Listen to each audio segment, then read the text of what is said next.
এখানে যোগদান করেছে তখন থেকে সে এখানে একটা রেট নির্ধারণ করেছে সর্বনিম্ন 10%।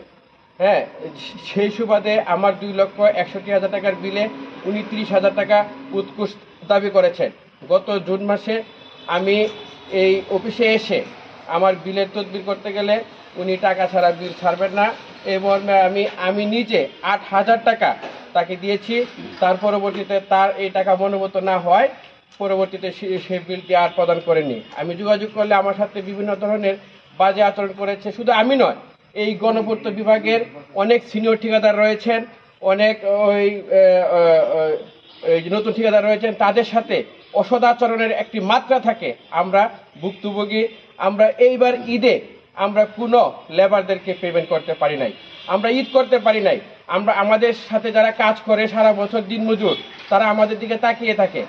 আমরা ভুক্তভোগী হলে নিম্ন শ্রেণীর মানুষ ভুক্তভোগী হয়। মাননীয় প্রধানমন্ত্রী ঘুষ এবং দুর্নীতির বিরুদ্ধে সোচ্চার।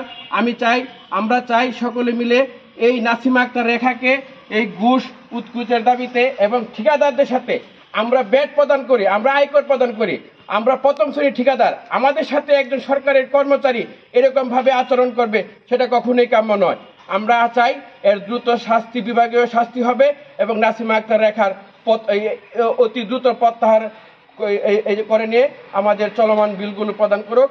আমরা শান্তিতে থাকি, জনগণ শান্তিতে থাকুক, অফিস তার নির্ধারিত নিয়মে চলুক।